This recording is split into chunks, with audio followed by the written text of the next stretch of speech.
हमारे चैनल को सब्सक्राइब करें और बेल आइकन दबाएं। महेश थाने की पुलिस नहीं है, अब सब कुछ क्राइम ब्रांच के पास है। मैं अपनी तरफ से कोई कमी नहीं चाहता, लेकिन कुछ गड़बड़ नहीं होनी चाहिए, समझ गए? अर्चना, कावेरी तुम्हारी जिम्मेदारी है। पता करो कि उसने अपना स्टेटमेंट क्यों बदला, और वो एनजीओ वाली देविका चौधरी, उसका क्या रोल है नई स्टेटमेंट के पीछे। और ललित, तुम स्कूल जाके पता करो, देखो महेश, प्रिंसिपल और बाकी का स्टाफ और क्या जानते हैं। मैं कालू से बात करता हूँ। एक और इम्पोर्टेंट चीज़ है, अजीब बात है कि वो इस केस फाइल में नहीं है। क्या मिसिंग है? डिटेल पोस्टमार्टम रिपोर्ट अब तक फाइल नहीं हुई है। नहीं हुई है? नहीं, हमसे छूटी नहीं है। डिटेल्ड रिपोर्ट अभी तक हमें मिली नहीं है, तो हम उसे अटैच कैसे कर दें? अपडेट तो होगा कल्पेश की कब तक आने वाली है। अब ये तो नंदिता जी ही बता सकती हैं कि रिपोर्ट कब तक तैयार होगी। 1-2 दिन और लग जाएंगे। जैसे हो जाएगा मैं आपको फोन करती हूँ। इन्वेस्टिगेशन के हिसाब से श्रुति के साथ जो कुछ हुआ उसका जिम्मेदार कालू यादव था, तो उसका डीएनए मैच किया गया था? नहीं, ऐसी कोई रिक्वेस्ट नहीं आई हमारे पास। और मैंने डॉक्टर रागिनी प्रधान का इंटरव्यू देखा था टीवी पर, लेकिन वो तो हमारे मेडिकल इन्वेस्टिगेशन टीम का हिस्सा है ही नहीं। मतलब ये डॉक्टर रागिनी प्रधान आपकी टीम में नहीं है? नहीं, जहाँ तक मुझे पता है वो तो प्राइवेट प्रैक्टिस करती है। हाँ, लेकिन जब हम विक्टिम की डेड बॉडी पोस्टमार्टम के लिए तैयार कर रहे थे, तब सब इंस्पेक्टर कल्पेश शर्मा ने डॉक्टर रागिनी प्रधान को अलग से बुला लिया था। एनीवे, मैं डिटेल रिपोर्ट तैयार कर रही हूँ, रेडी होते ही आपके पास भिजवा दूंगी। अब इस केस में आगे आने वाली बातें बहुत चौंकाने वाली थी। ये नई इन्वेस्टिगेटिंग टीम को एक ऐसे भंवर में पटकने वाली थी कि कालू यादव के मुख्य अभियुक्त होने के बावजूद केस की फाइल को क्लोज करने के लिए अभी उन्हें कड़ी मेहनत करनी थी।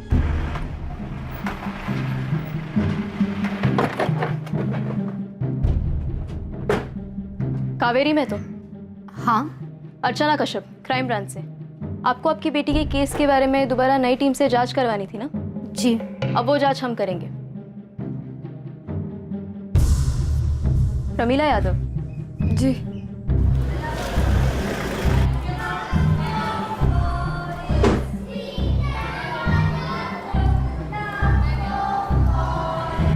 कुछ लेंगे सर? चाय, कॉफी? सीसीटीवी फुटेज जो पहली टीम को नहीं दिए थे आपने। और सीसीटीवी तो अभी लगना शुरू हुआ है श्रुति का केस होने के बाद, और सब जगह लगवा रहे हैं। आप चाहें तो चेक कर सकते हैं। महेश, मुझे 5 मिनट में तुम, निधि दहिया और दक्षा जायसवाल एक साथ यहाँ पर चाहिए। 5 मिनट में तो नहीं हो पाएगा, बच्चों की क्लास चल रही है। कब खत्म होगी क्लास? अरे ऐसे कैसे कह रही है? आपके फोन नहीं आया था? एक सेकेंड, ये मेरा फोन देख लीजिए। इसमें आपको वो नंबर मिल जाएगा जिससे फोन आया था, बताया गया था कि मेरी बेटी के साथ जो है उसमें किशन भंडारी का ही हाथ है। इसकी कोई जरूरत नहीं है, ये नंबर हमारे पास भी है। फोन पीसीओ से आया था और इसी पीसीओ से हमें भी एक कॉल आया था।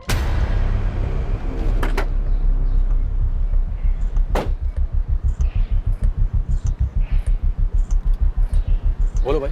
Crime branch. पीसीओ है साहब, बहुत लोग फोन करते हैं यहाँ से। लेकिन देखा तो होगा ना तुमने, 2 बार आया था वो। एक बार 20 जुलाई को रात 10:30 बजे एक औरत को फोन किया था। फिर किसने किया है? किसी स्कूल वाले ने ही। और दूसरी बार 25 जुलाई को दोपहर 3:30 बजे मुझे फोन किया था। PSI Lalit speaking, crime branch. आप लोग इस केस पर हो? अब 1 रुपया मिलता है साहब एक फोन का, क्या याद रखो? तो याद होता तो बता देता मैं। देख, कोशिश कर उस आदमी को याद करने के लिए, बहुत ही काम का आदमी है वो हमारे लिए।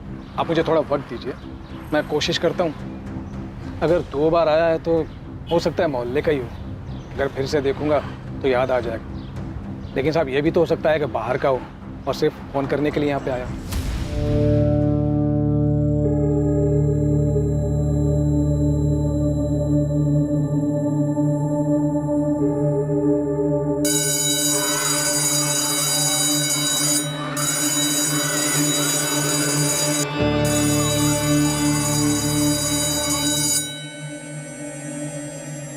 तूने अपने बयान में लिखा है कि जिस दिन श्रुति अकेली निशा के बिना घर पर आई और तेरी बीवी प्रमिला भी घर पर नहीं थी, उस दिन तूने श्रुति के साथ बहक गया था मैं साहब। श्रुति तो बहुत सुंदर दिखती है। बच्ची को अकेला देखकर संभाल नहीं पाया अपने आप को।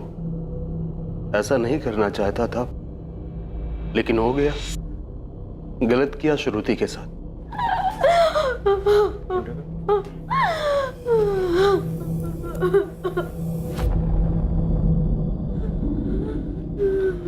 जो हुआ उसे भूल जा बेटा, किसी को बोलना मत।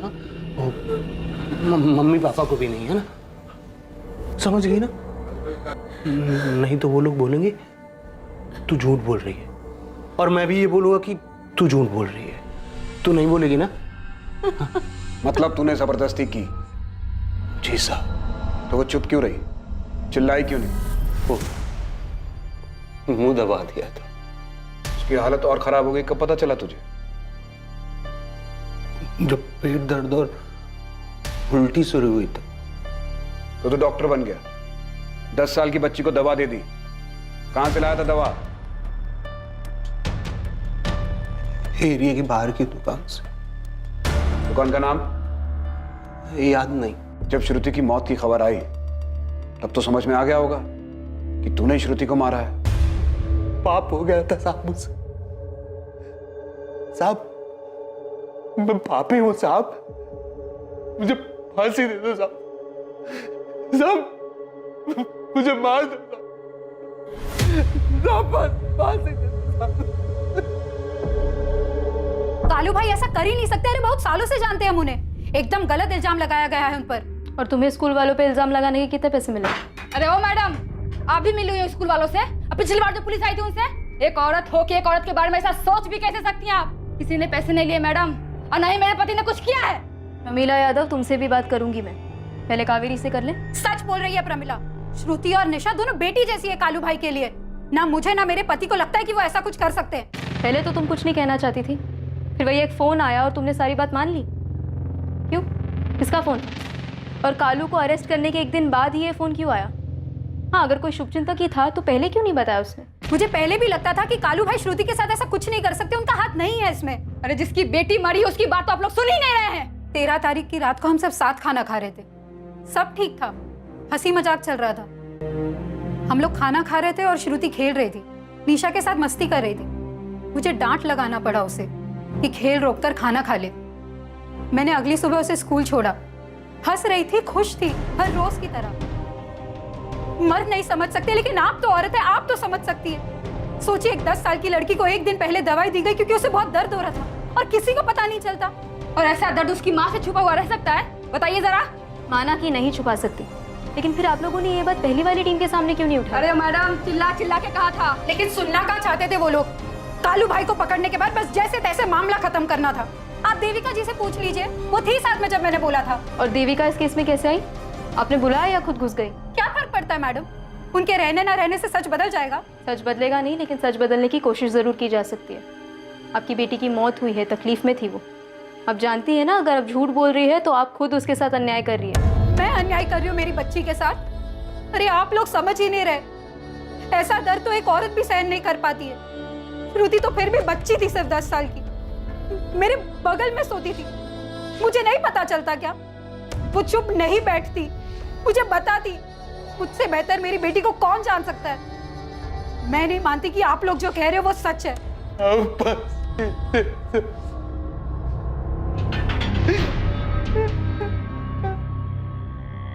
कालू तू सच बोल रहा है?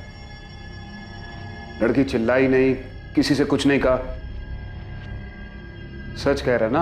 हाँ साहब, मैं गुनहगार हूँ साहब, हूँ मैं साहब। साहब मुझे मार दो साहब, साहब मुझे फांसी चढ़ा दो साहब, मैंने कर दो साहब।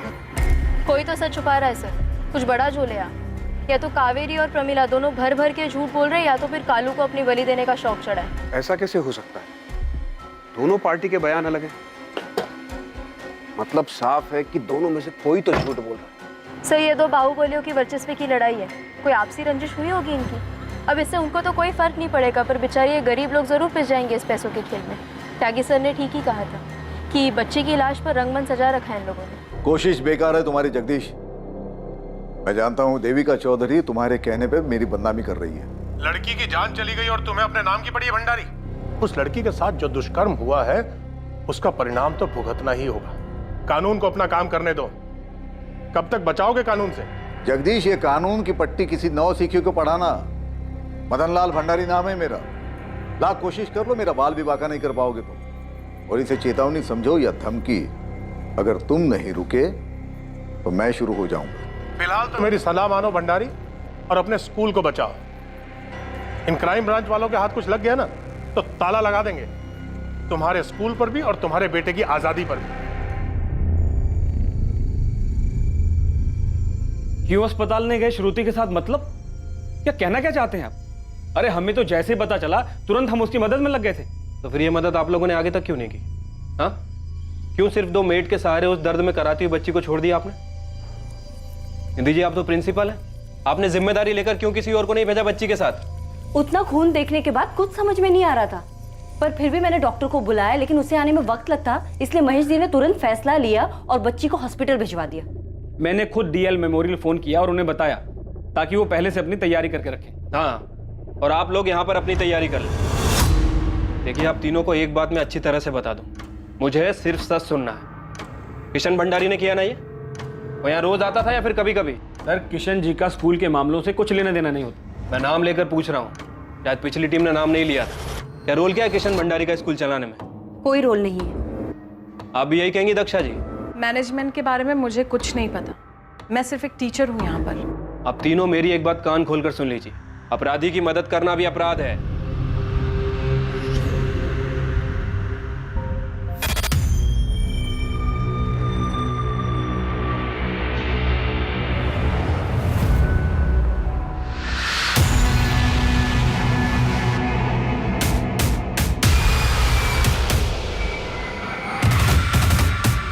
ये झमेला तुम ही देखो महेश, मैं रेजिग्नेशन दे रही हूँ। सोच लीजिए मैडम, ये 2 बाहुबलियों की आपस की लड़ाई है और बेवजह स्कूल को बदनाम किया जा रहा है। आरोपी तो जेल के अंदर है। वो क्राइम ब्रांच वाले गलत तो नहीं बोल रहे ना महेश? क्यों तुमने श्रुति को हॉस्पिटल में सिर्फ सादिया और आरती के साथ भेजा? खुद क्यों नहीं गए? मुझे क्यों नहीं कहा? मैडम, जब मैं था ना, आप भी वहीं थी। अब आप सारी जिम्मेदारी मेरे कंधों पर डाल रही ना। मैंने आपको रोका था कि वहां मत जाओ, किसी को मत भेजो। मैं तो सिर्फ कोऑर्डिनेटर हूँ, आप प्रिंसिपल हैं, जिम्मेदारी आपकी बनती थी। तो अब तहकीकात किस दिशा में करनी है ये भी आप लोग बताएंगे हमें। मैं तो आप लोगों को दिशा दिखाने की कोशिश कर रहा हूं ताकि आप लोग पहले वाली टीम की तरह भटके नहीं। अरे भाई, शुभचिंतक हूं मैं आप लोगों का। बहुत बहुत शुक्रिया जगदीश जी, हमारी चिंता करने के लिए। सर, चल क्या रहा है यहाँ पे? ये मदन लाल फोन करके बोल रहा है कि केस को गलत दिशा में मत ले जाओ। त्यागी ठीक ही कह रहा था, ये री इन्वेस्टिगेशन केस को घुमाने के लिए शुरू करवाया गया है। सब लोग अपना अपना मतलब पूरा करना चाहते हैं। सर, वो एनजीओ वाली देविका भी आई थी अर्चना से मिलने। आप लोगों को बस इतना बताना चाहती हूँ कि भंडारी परिवार काफी कुछ छुपा रहा है। वो हम पता कर लेंगे। उस लड़की को जानबूझकर निशाना बनाया गया मैडम। निशाना बनाया गया? क्यों? गरीबी मैडम, गरीबी। उस लड़की की माँ ने फीस कम करने की रिक्वेस्ट की तो उन लोगों ने ऐसा बदला लिया। क्या बोल रही है आप कि श्रुति को टारगेट किया गया था? इस केस में एक और नया मोड़ आया, लेकिन इसी के साथ पीड़िता की पोस्टमार्टम रिपोर्ट से एक और चौंकाने वाली चीज पता चली। डॉक्टर नंदिता, जिस पर हम काम कर रहे हैं उससे भी कुछ अलग मिला है क्या? अब तक जो भी सामने आया है ये उन सब से अलग है। ये सुनकर आप शॉक्ड हो जाएंगे। मुझे लगता है ये सारी चीजें जानबूझकर छिपाई गई, केस को दबाने के लिए कवर अप किया गया है। मैं अभी पहुंच रहा हूं। पुरानी टीम कह रही है कि उनको भी नहीं पता था ये। झूठ बोल रहे हैं वो लोग। मैंने जब किशन भंडारी का नाम लिया था तभी बताया था उनको कि मैं फीस कम करवाने के लिए स्कूल गई थी। हम पति पत्नी मिलकर भी इतना ही कमा पाते कि किसी तरह घर चला सके। कोशिश रहती है कि बच्चों को भूखा ना सोने दे। श्रुति के अलावा एक और बेटी है हमारी, 5वीं से, उसे भी यही पढ़ाना है। मैं समझ सकती हूँ कावेरी, लेकिन अगर फीस कम कराने की बात है तो तुम महेश जी से बात कर लो। इस मामले में वही कुछ कर सकते हैं। फैसला तो अनामिका जी करती है, मैं तो सिर्फ रिक्वेस्ट कर सकता हूँ। तो सर जी, आप उनको बताइए ना हमारी हालत के बारे में। ठीक है, मैं बात करता हूँ, लेकिन अगर तुम खुद अनामिका जी से जाकर उनकी कोठी पर बात करो तो ज्यादा बेहतर होगा। मैं गई थी उनके कोठी, लेकिन अनामिका जी नहीं मिली, ये किशन मिला वहां। कौन सी क्लास में है? बता श्रुति। 7th स्टैंडर्ड में। ठीक है, मैं देखता हूँ हम क्या कर सकते हैं। बड़ी मेहरबानी होगी साहब, थोड़ा बोझ हल्का हो जाएगा। आप फिक्र मत कीजिए, मैं बात करता हूँ अनामिका से भी और महेश जी से, जो होगा आपको बता देंगे। कितनी कम हुई थी फीस? नहीं हुई, उसके पहले मेरी बच्ची को मार डाला। तुम गई कब थी उनसे बात करने? ये साल शुरू होने के पहले। तुम्हें किशन भंडारी पर ही क्यों शक है? वो फिर आया था तुम्हारी बेटी से मिलने? मेरे सामने तो नहीं मिला, लेकिन मैं जानती हूँ ये उसी ने किया है, कालू भाई ने नहीं। क्या मिला आपको डॉक्टर? आपने कहा शॉकिंग है। विक्टिम को सोडोमाइज किया गया था, उसके साथ अस्वाभाविक दुष्कर्म हुआ है। सोडोमाइज्ड? अस्वाभाविक दुष्कर्म? यस।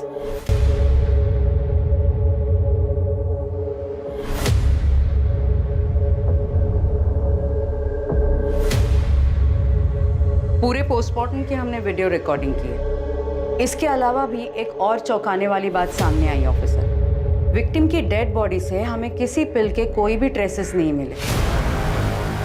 उसके साथ बहुत बुरी तरह से अस्वाभाविक दुष्कर्म हुआ है, जिसकी वजह से बहुत खून बहा और डेथ हुई।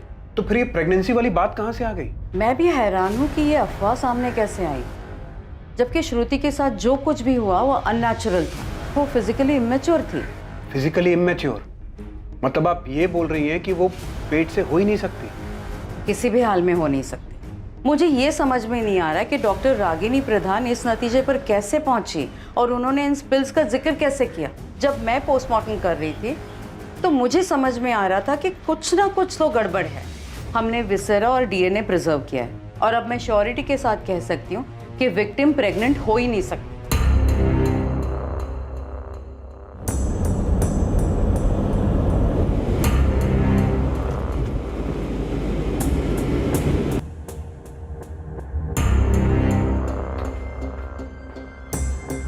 सर, श्रुति की मां कावेरी का कहना है कि वो श्रुति की स्कूल फीस कम करवाने के लिए किशन भंडारी से मिली थी और वो एनजीओ वाली देविका, उसने भी कहा है कि इसी वजह से श्रुति को टारगेट किया गया था। सर, मैंने एफएसएल ऑफिसर आशीष त्रिवेदी से बात की है। सर, आशीष ने श्रुति प्रेग्नेंट थी ही नहीं। सर, उसकी पोस्टमार्टम रिपोर्ट में सामने आया है कि उसके साथ अस्वाभाविक दुष्कर्म किया गया था, इसीलिए उसे ब्लीडिंग हुई और वो फिजिकल इनमैच्योर थी, इसलिए वो प्रेग्नेंट तो हो ही नहीं सकती थी। लेकिन सर, ये थ्योरी इन्वेस्टिगेशन में कहाँ से आई? और अगर ये बात सच है तो फिर अभी तक हम लोग किस पर काम कर रहे थे? सर, अगर ब्लीडिंग अस्वाभाविक दुष्कर्म की वजह से हुई थी तो शायद उसके साथ जो हुआ था वो स्कूल में ही हुआ होगा, और वो भी ब्लीडिंग शुरू होने से थोड़ी देर पहले। बहुत से लोग शामिल हैं इसमें, सबने मिलकर खेला है नाटक। सबसे पहले तो डॉक्टर रागिनी प्रधान से मिलना पड़ेगा और उस एफएसएल ऑफिसर से भी। कैसे मिले उन्हें टॉयलेट में अंश? कैसे पहुंचे इस थ्योरी पे जो पॉसिबल ही नहीं है? 4 बजे आ जाइए। आप ऐसे अंदर कैसे आ गए? Crime branch. देखिए ऑफिसर, अभी मेरा पेशेंट देखने का आपने 10 साल की बच्ची को प्रेग्नेंट कैसे बताया? क्या बेस था आपके पास? एक्सक्यूज मी ऑफिसर, वहां मुझे पुलिस ने बुलाया था। मैंने वहां बाथरूम में ब्लड के साथ मांस का अंश पड़ा हुआ देखा था। उससे मुझे जो समझ में आया बता दिया। आप वो रिपोर्ट दिखाइए जो आपने सबमिट की थी। रिपोर्ट? कौन सी रिपोर्ट? मैंने कोई रिपोर्ट नहीं दी। मैंने पुलिस से सिर्फ इतना कहा था कि इस बात की संभावना है उस बच्ची को पिल्स दिए गए थे, जिसकी वजह से मांस का टुकड़ा बाहर आ गया था। आपने इतने सेंसिटिव केस में संभावनाओं पे थ्योरी खड़ी कर दी। इसका दोष आप मुझे मत दीजिए ऑफिसर। मैंने सिर्फ पहली नजर में दिखने वाली बात कही थी, ये नहीं कहा था कि ऐसा ही हुआ होगा। हाँ, बल्कि ये जरूर कहा था कि वो लोग पोस्टमार्टम की रिपोर्ट ही मानेंगे, वही काम आई। देखिए ऑफिसर, मुझे वहां पुलिस ने बुलाया था और मेरे एक्सपीरियंस से जो मुझे समझ में आया वो मैंने बता दिया। और आपने कभी सोचा है कि आपकी ये रिपोर्ट भी गलत हो सकती है? आपके पोस्टमार्टम के डॉक्टर्स भी बिकाऊ हो सकते हैं। आखिरकार 2 बाहुबलियों के बीच की लड़ाई है और इससे ज्यादा सवाल अगर आपको पूछने हैं तो अपने डिपार्टमेंट वालों से पूछिए, पिछली टीम के लोगों से पूछिए। ये देखो, जहां से ब्लड सैंपल्स मिले वहां भी कुछ नहीं था। आशीष, मैं उस अंश की बात कर रहा हूँ, टॉयलेट में था वो। नहीं के बराबर था वो। हमें जहां पर बताया गया था हमने हर जगह पर चेक किया, क्लासरूम, टॉयलेट और जहां पर भी खून था।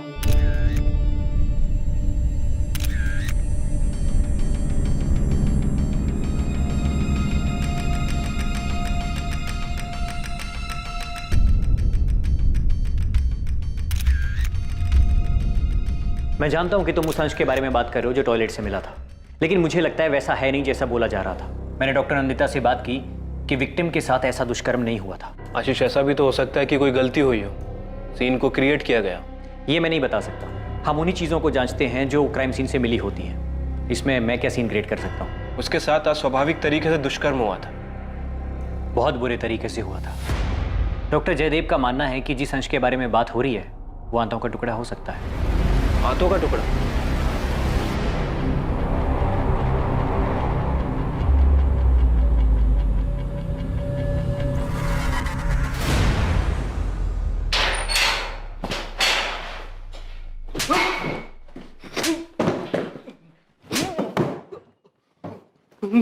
सच उगलवाने के लिए मैंने बहुत क्रिमिनल्स की हड्डी तोड़ी है, लेकिन पहली बार झूठा इल्जाम अपने सर पर लेने वाले को पीट रहा हूं मैं।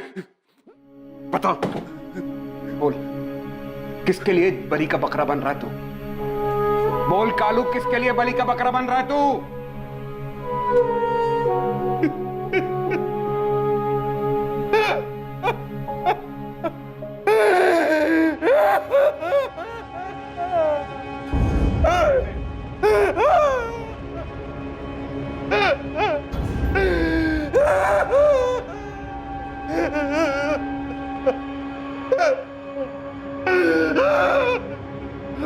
पानी पी।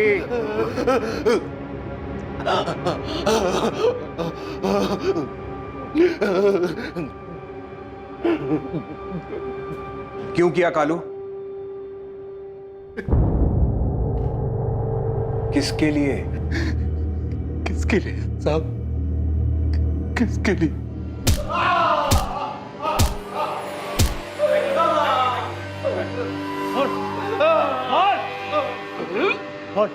तूने किया ना रेप? हाँ? तूने किया ना?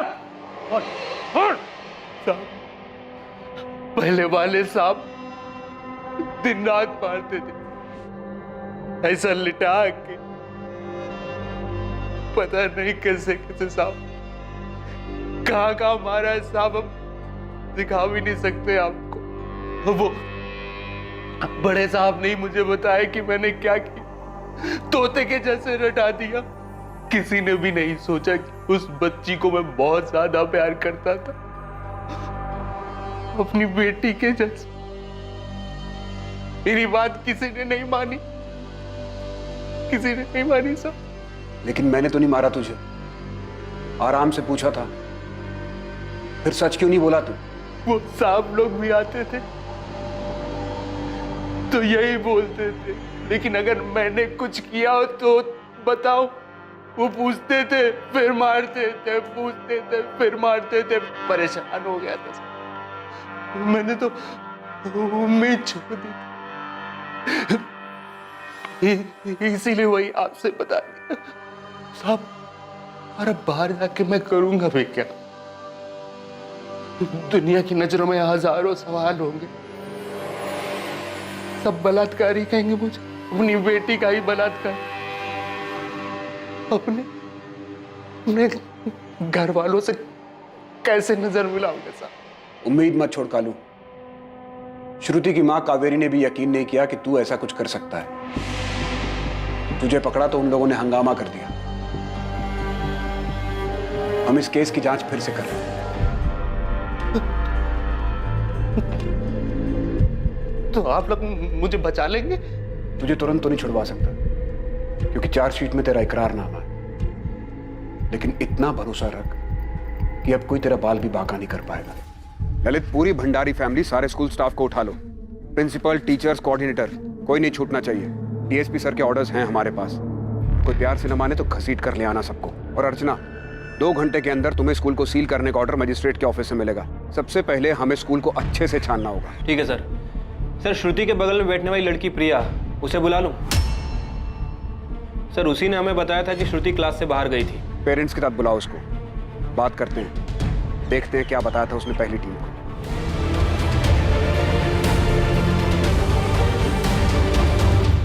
मेरी तरफ इशारा कर रहे हो माथुर? इशारा नहीं कर रहा हूं त्यागी, सीधे सीधे पूछ रहा हूं। इस केस में तुमने अपराधियों के साथ मिलकर काम किया? जो मुंह में आए बको मत, सोच समझ कर बोलो। हमने वही किया जो इन्वेस्टिगेशन में पता चला। और ये पोस्टमार्टम की रिपोर्ट तो अभी आई है ना? क्या अब तक हम हाथ पर हाथ धरकर बैठे रहते? खेल खेल रहे हैं ये लोग।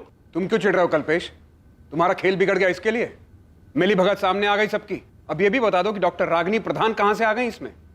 सुना वो तुम्हारी जान पहचान वाली है? मेरी जान पहचान वाली है, इसीलिए अर्जेंट में आई, क्योंकि टॉयलेट में कुछ पड़ा हुआ मिला था और वो बहुत बड़ा सबूत साबित हो सकता था। पानी में बह सकता था, वेस्ट हो सकता था। ऑन द स्पॉट डिसीजन लेना था, एक्सपर्ट की जरूरत थी, इसलिए डॉक्टर रागिनी प्रधान को बुलाया। समझ में आया? असली रिपोर्ट को साफ करने की पूरी तैयारी कर ली थी तुमने। किसके कहने पे किया ये सब? रिपोर्ट में और क्या क्या बदला सबने मिलकर? त्यागी, उस बच्ची को सोडोमाइज्ड किया गया था। फिजिकली इमैच्योर थी वो बच्ची। कैसे दबाई ये बात? बाहुबली लोगों का आते हैं इन सब में। अगर उन्हें कुछ दबाना ही है तो वो पोस्टमार्टम रिपोर्ट भी तो बदल सकते हैं। मैंने पहले बताया था माथुर, रंगमंच सजाया गया बच्ची की लाश पर। यह केस उतना आसान है नहीं जितना दिखाई देता है। आग का कुआं है, जितनी गहराई में उतरोगे उतने जलोगे। बचोगे तो तुम भी नहीं त्यागी। क्योंकि तुम भी इसी रंगमंच का हिस्सा हो। सच्चाई को तो मैं खुद निकालूंगा, चाहे तुमने उसे कितने गहरे में क्यों ना दबा के रखा हो। और एक रिपोर्ट और बनेगी कि कैसे वर्दी पहन के तुम लोग अपराधियों के साथ जाकर मिल गए।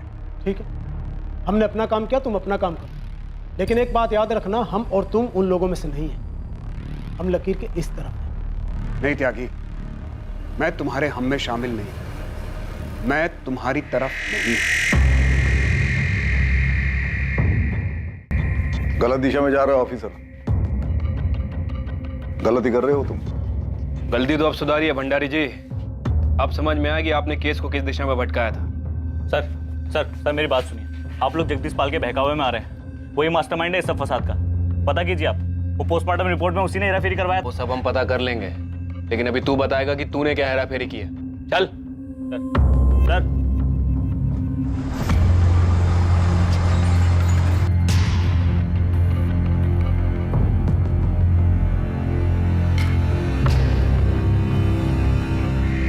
आपकी बच्ची की मौत का इस्तेमाल कर रहे हैं लोग। कावेरी जी, आप सही थी, बहुत बुरा हुआ है आपकी बच्ची के साथ, लेकिन वो नहीं हुआ जो हमें बताया गया है। मतलब कालू भाई ने कुछ नहीं किया ना? नहीं, स्कूल में से किसी ने किया है। किसने? किशन भंडारी ने किया। हम पता लगा रहे हैं और बहुत जल्द आपको भी बता देंगे। इन लोगों ने सबूत मिटाने की कोशिश की है, लेकिन हम लोग इन्हें छोड़ेंगे नहीं, पकड़ के रहेंगे। तुम्हारे साहब को बोलो और भी काम है हमें, जो भी बात करनी है जल्दी करो। सुना नहीं क्या तुमने?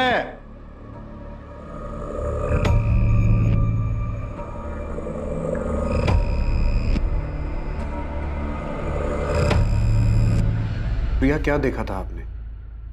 श्रुति दक्षा मिस की क्लास के पहले बाहर गई थी। कहाँ गई थी बेटा? पता नहीं अंकल, मैं क्लास में थी, लेकिन मुझे लगा उसको किसी ने बुलाया था। मैंने ये बात पहले भी बताई थी।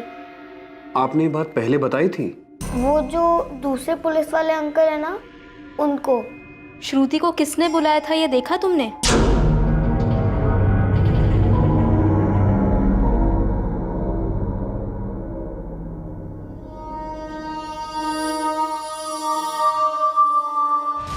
कौन था वो प्रिया? किसने बुलाया था? किशन भंडारी था?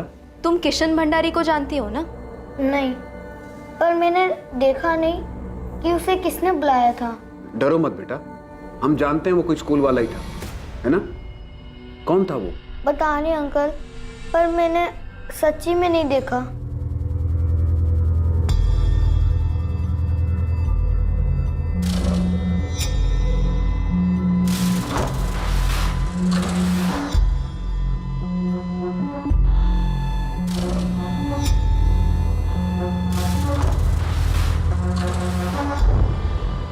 यहाँ से बाहर आई होगी।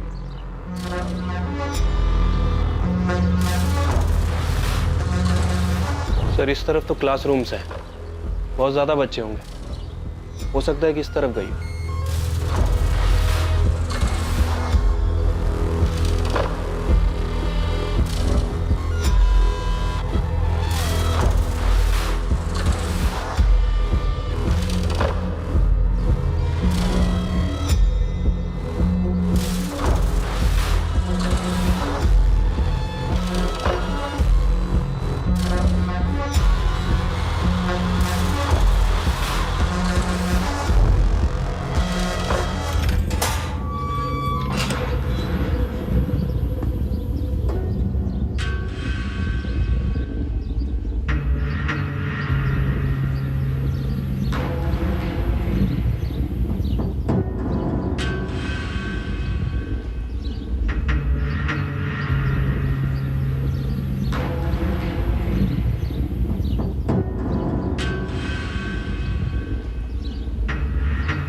ये क्या है?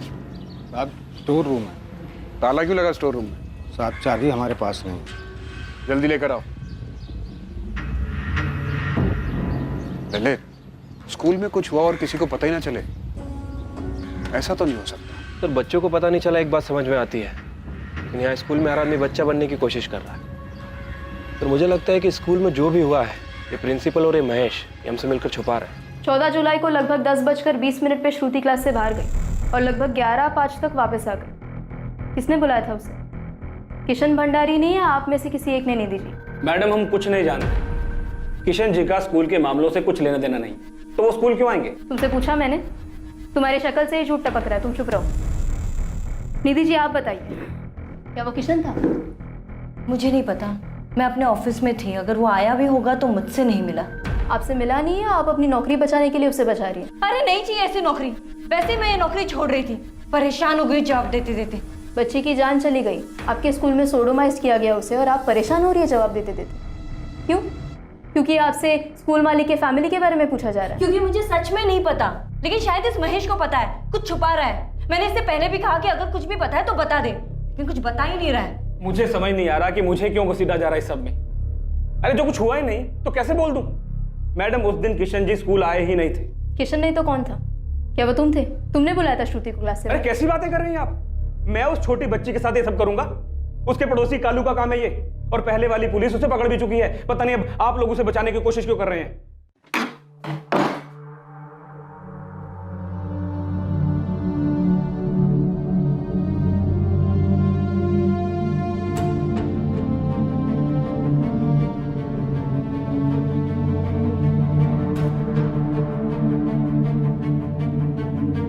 इस कमरे से कभी कोई सैंपल ही नहीं लिया गया सर, शायद इसीलिए फॉरेंसिक रिपोर्ट में इस कमरे का कोई जिक्र ही नहीं है। इस कमरे पर किसी का ध्यान ना जाए इस बात की पूरी कोशिश की गई होगी।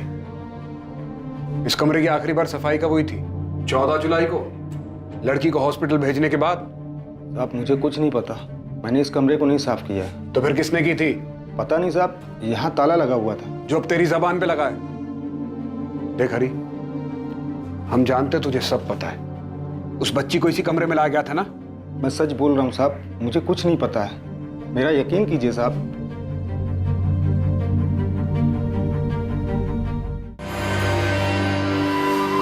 इंस्पेक्टर तुम जानते नहीं कि मदन लाल भंडारी कौन है, वरना कल दोपहर से इस तरह हमें यहाँ पे बिठा के नहीं रखते तुम। जब तक तुम सच नहीं बता देते तुम यहां से बाहर नहीं जाओगे मदन लाल। किशन तुमने किया ना उस बच्ची के साथ? और यह भी बताना कि तुम लोगों ने मिलकर कैसे सब कुछ मैनेज किया। हमारा दिमाग तो सही है इंस्पेक्टर। किशन लाल भंडारी, उस बच्ची को कहाँ बुलाया तूने? स्टोर रूम में ना? क्यों फर्जी कहानी बना रहे हैं आप लोग? हाँ, मेरे पापा का नाम खराब करने के लिए, मुझे फंसाने के लिए?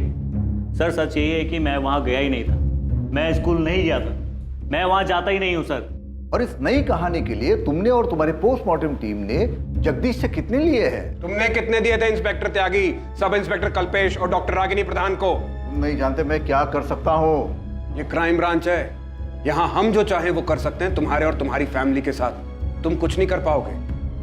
नामिका भंडारी, माना किशन भाई है तुम्हारा, लेकिन इसने 10 साल की छोटी सी बच्ची के साथ हैवान जैसा सलूक किया है। फिर क्यों बचा रही है इसे? कुछ नहीं किया है मेरे भाई ने। इंस्पेक्टर तुम जब तक तुमसे ना पूछूं चुप रहो।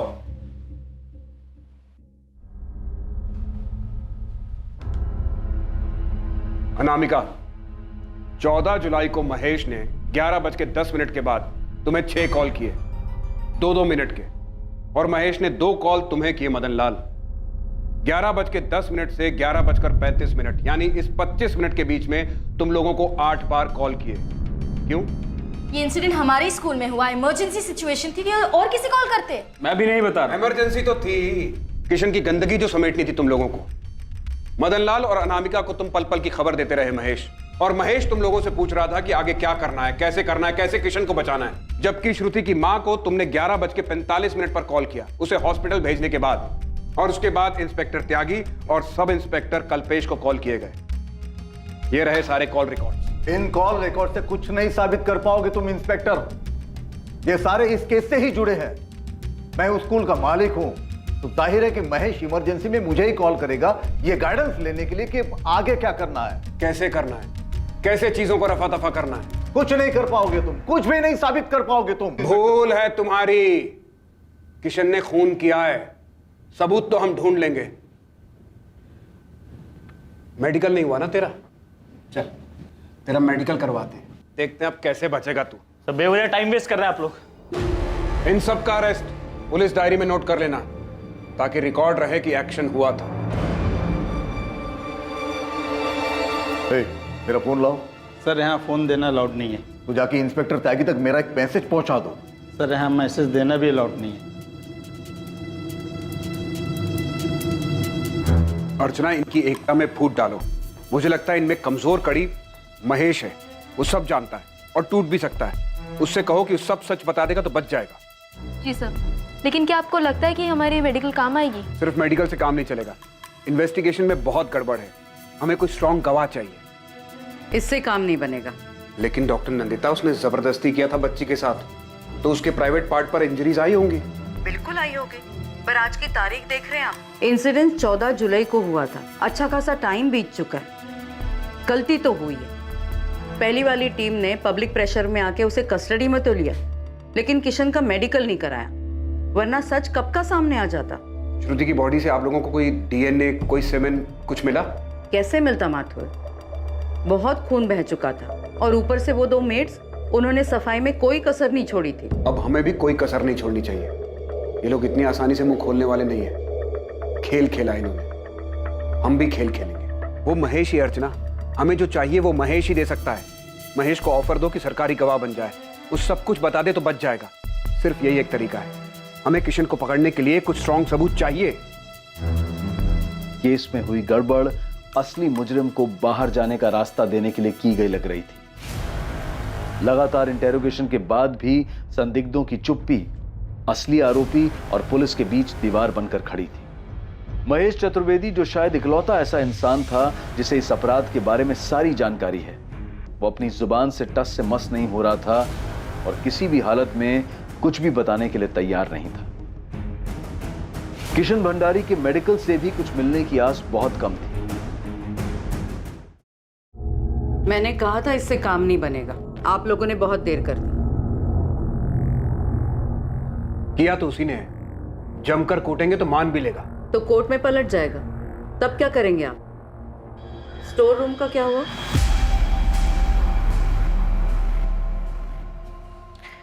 कहाँ से लेकर आऊं मैं कुछ ललित? बहुत देर हो गई है, कुछ नहीं मिलेगा। कोशिश करो आशीष, जो भी हुआ इसी कमरे में हुआ है। हुआ होगा, लेकिन कोई हमें यहाँ लेकर नहीं आया, वरना सफाई होने के बाद भी मैं कुछ न कुछ तो निकाल ही लेता। लेकिन अब कुछ नहीं हो सकता।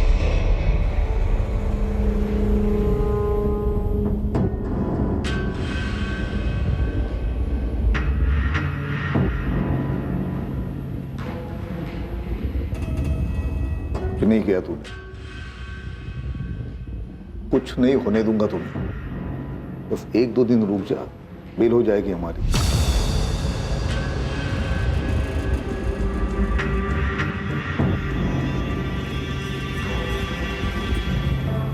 सर, कल रात भी उस महेश की पलक को एक बार भी झपकने नहीं दिया, लेकिन अभी तक कुछ बोला नहीं है उसने। स्टोर रूम से कुछ नहीं मिला?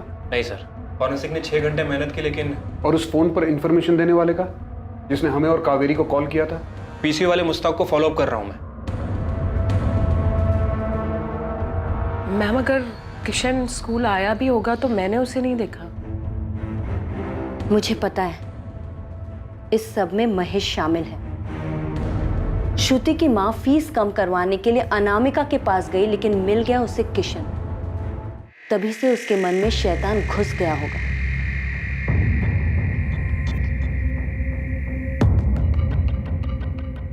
हमने भले ही उसे नहीं देखा, लेकिन किशन स्कूल जरूर आया होगा। क्राइम ब्रांच वाले बोल रहे हैं कि जो कुछ भी हुआ है वो स्कूल के स्टोर रूम में हुआ है।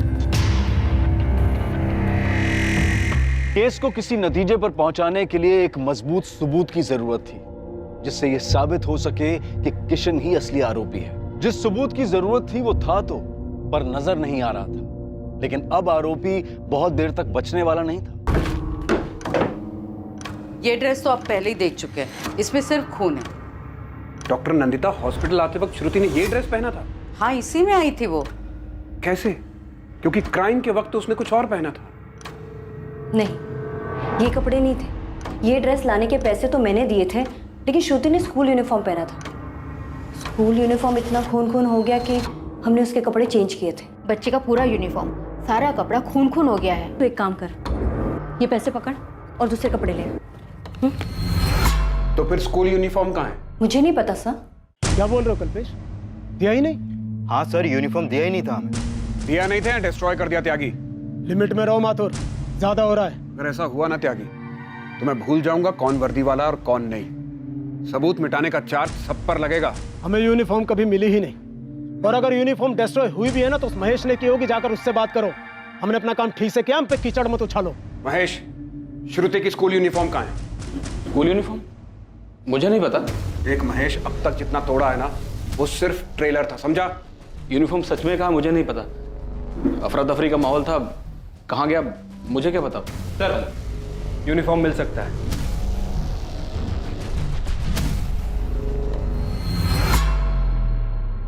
आरती और साध्या, श्रुति के कपड़े तुम दोनों ने बदले थे ना? हाँ, हमने ही बदले थे। स्कूल यूनिफॉर्म पहना था उसने। अभी कहाँ पर है वो? सर, श्रुति का बैग और यूनिफॉर्म स्कूल में ही था।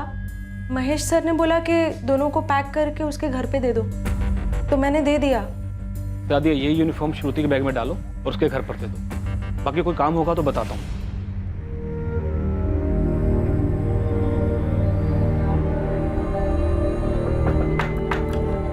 कावेरी बहन, ये श्रुति का बैग, कपड़े भी है इसमें।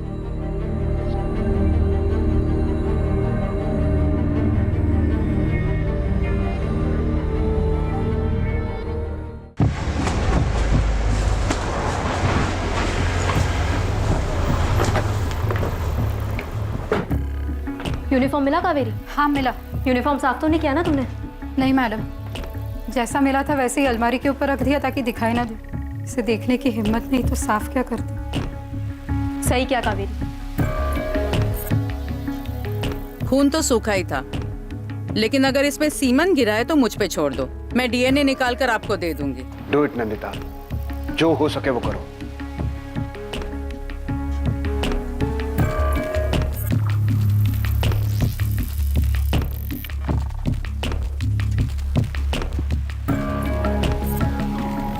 बड़ी भूल हो गई किशन जी। बस उम्मीद करो कि उन्हें यूनिफॉर्म पे कुछ ना मिले।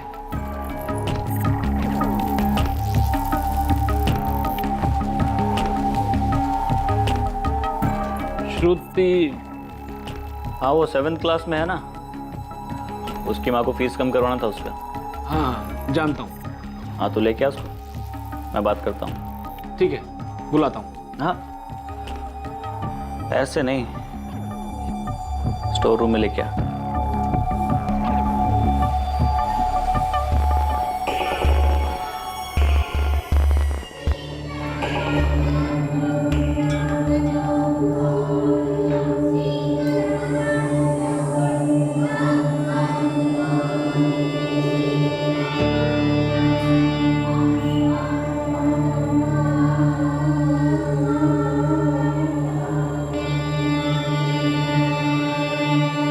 किशन जी आए बेटा, तुम्हारी फीस कम कर देंगे। चलो बात कर लेते हैं। सब कुछ बताना अपने बारे में अच्छे से, जो भी पूछे सब बताना और घबराना मत, ठीक है?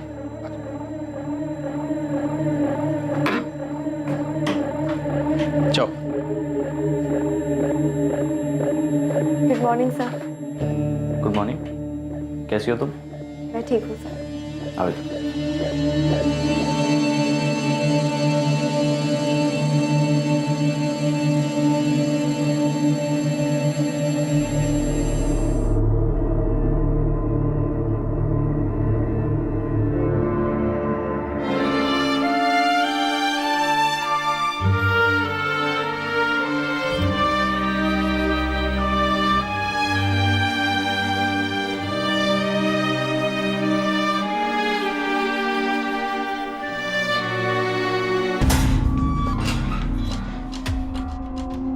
चल, तेरा टाइम पूरा हो गया, उठ। अरे उठ, चल।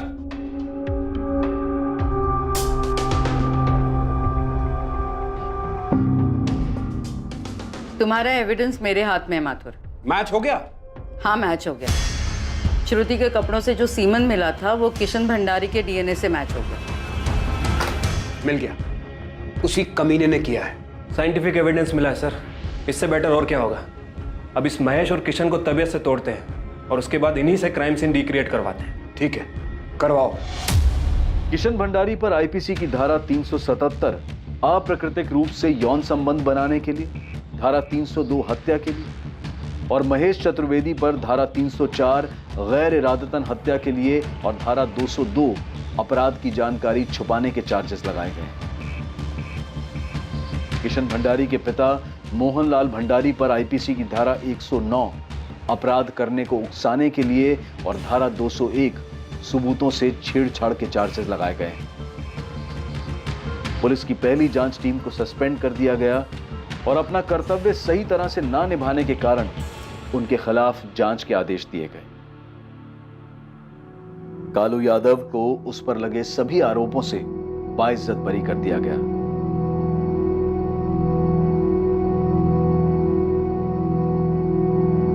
कावेरी अपनी बेटी को न्याय दिलाने के लिए लड़ी और आखिरकार उन रसूखदार और ताकतवर लोगों तक पहुंची जिन लोगों ने जुर्म से भागने के लिए बहुत कुछ किया था। कोई खबर? नहीं सर, पीसीओ वाले के पीछे लगा हूं, लेकिन जिस कॉलर ने किशन भंडारी का नाम आगे किया था उसके बारे में कुछ पता नहीं चल रहा है। कोई नहीं, केस को सही बंदे की तरफ घुमाने में बड़ी हेल्प की है उसने। नहीं भी पता चले तो ठीक है। सर वैसे मुझे लगता है कि कोई स्कूल से ही होगा, शायद उसकी इंसानियत जाग गई होगी और उसने हमें फोन कर दिया।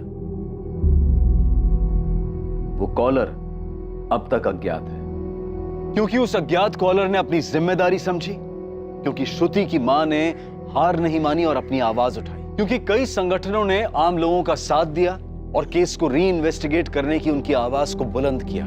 नतीजा यह हुआ कि कानून की पकड़ से दूर जा रहे और सबूतों को मिटा चुके असली अपराधी पकड़े गए, वरना इस केस में एक गरीब निर्दोष की बलि चढ़ाने की पूरी तैयारी कर ली गई थी। हम उस इन्वेस्टिगेटिंग टीम की सराहना करते हैं जो इतनी बाधाओं से लड़ते हुए मामले की गहराई तक गई और असली आरोपियों को पकड़ने में सफल रही। हमारा सिस्टम ऐसे ही समर्पित और निष्ठावान लोगों के प्रतिबद्ध और सतर्क रहने से चलता है। अब मैं अनूप सोनी आपसे विदा लेता हूं।